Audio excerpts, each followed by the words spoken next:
Greetings.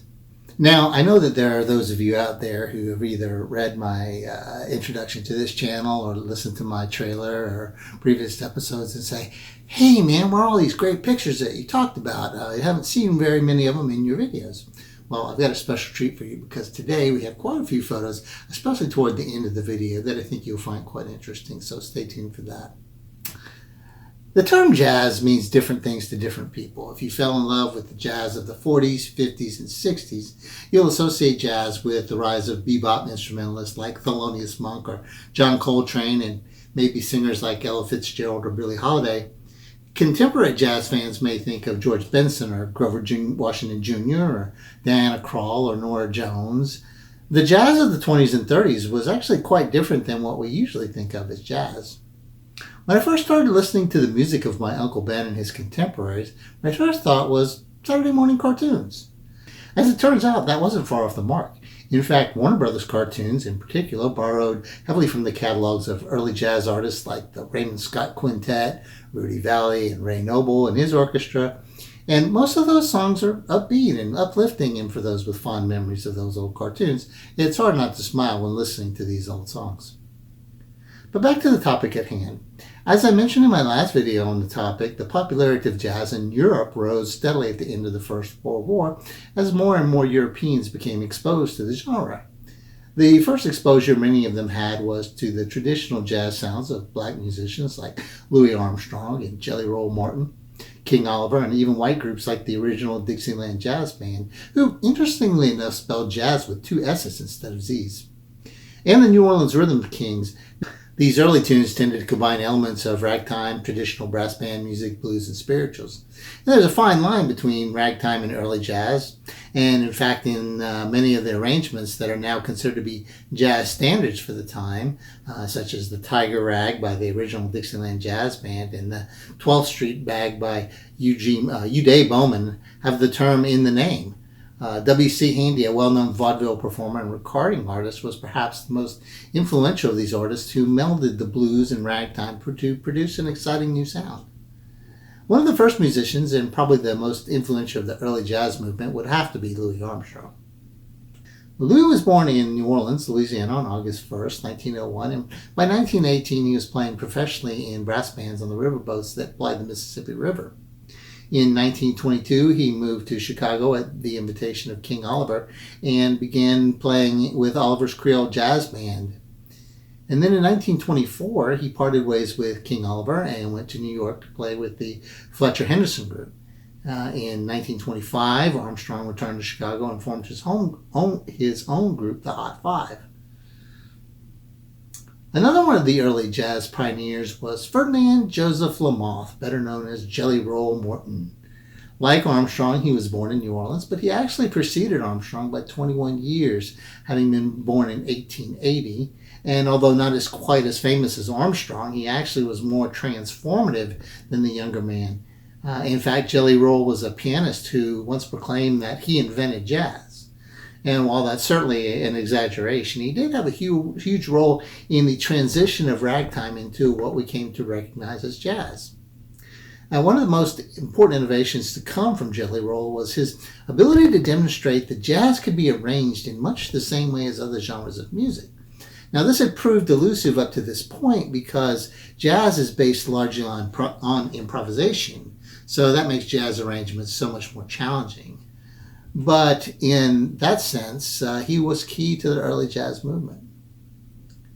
Now, Bix Beiderbecke was another important figure in early jazz. Bix was truly a tragic figure, a pianist and cornetist who died at the young age of 28 after battling alcohol abuse for a number of years.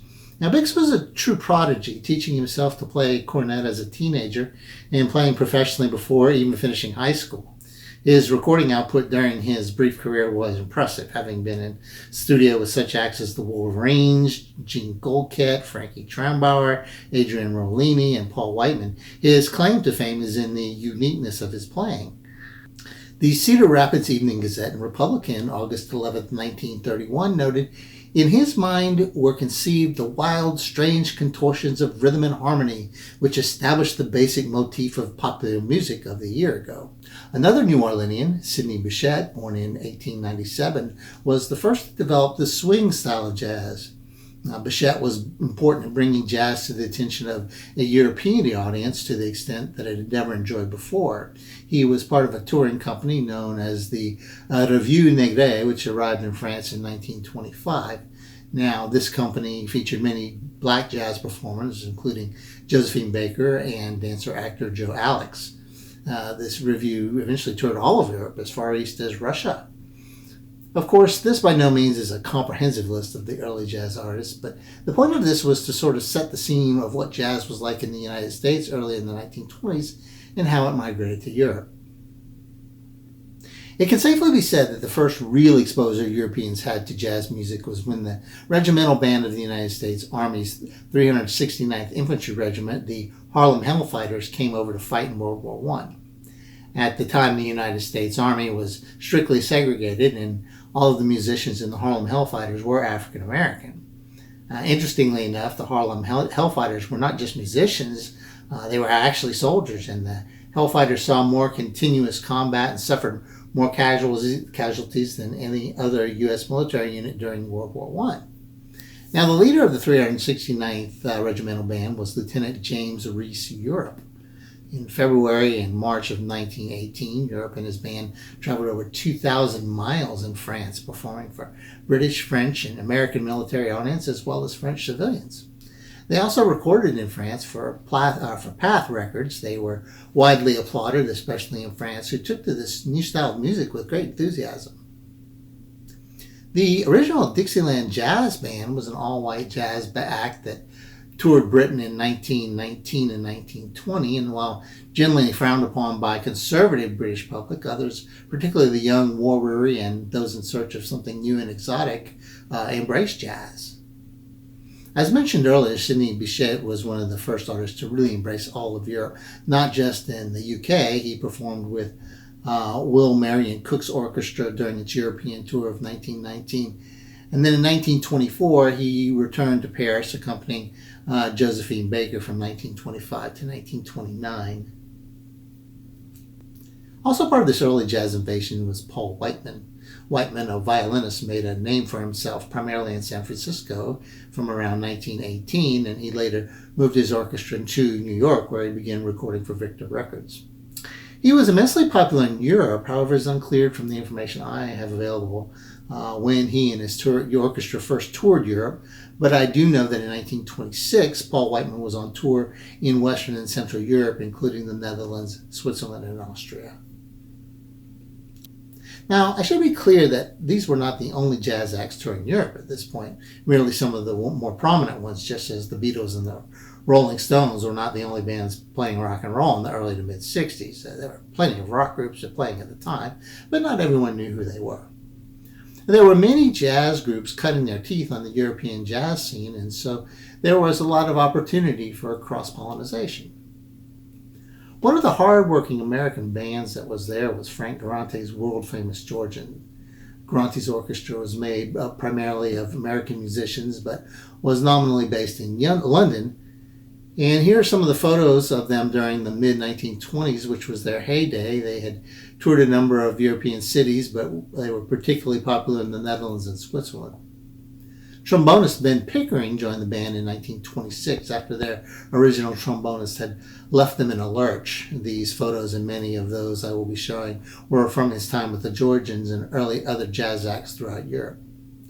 These have never been shown before, and hopefully you will find them interesting.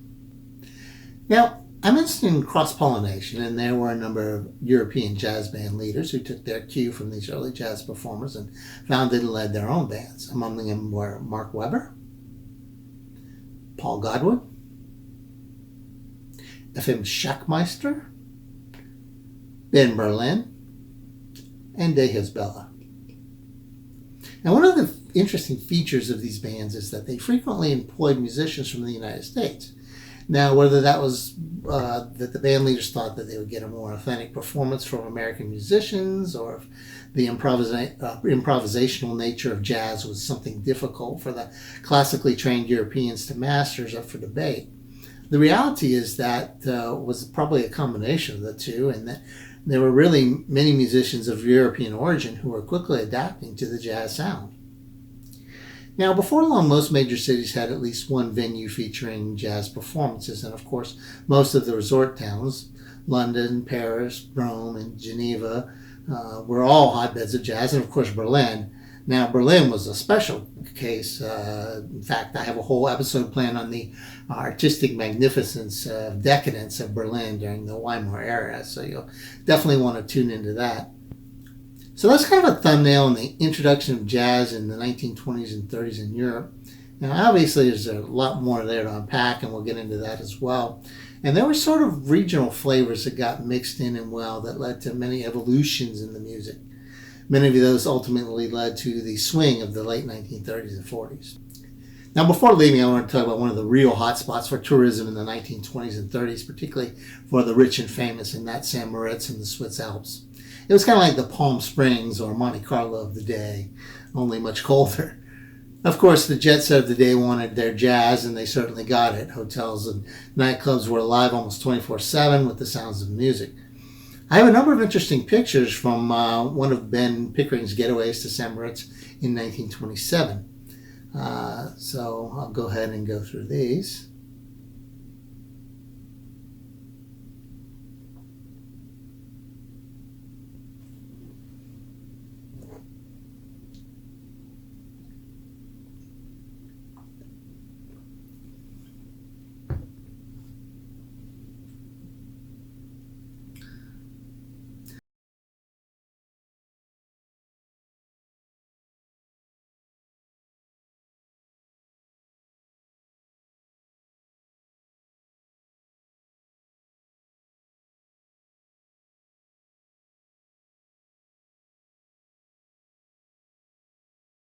So that's it. If you like these videos, please hit the subscribe button below. It helps me out and lets me know if my vids are hitting the mark with the audience and that you like what I'm doing. And I'll see you next week.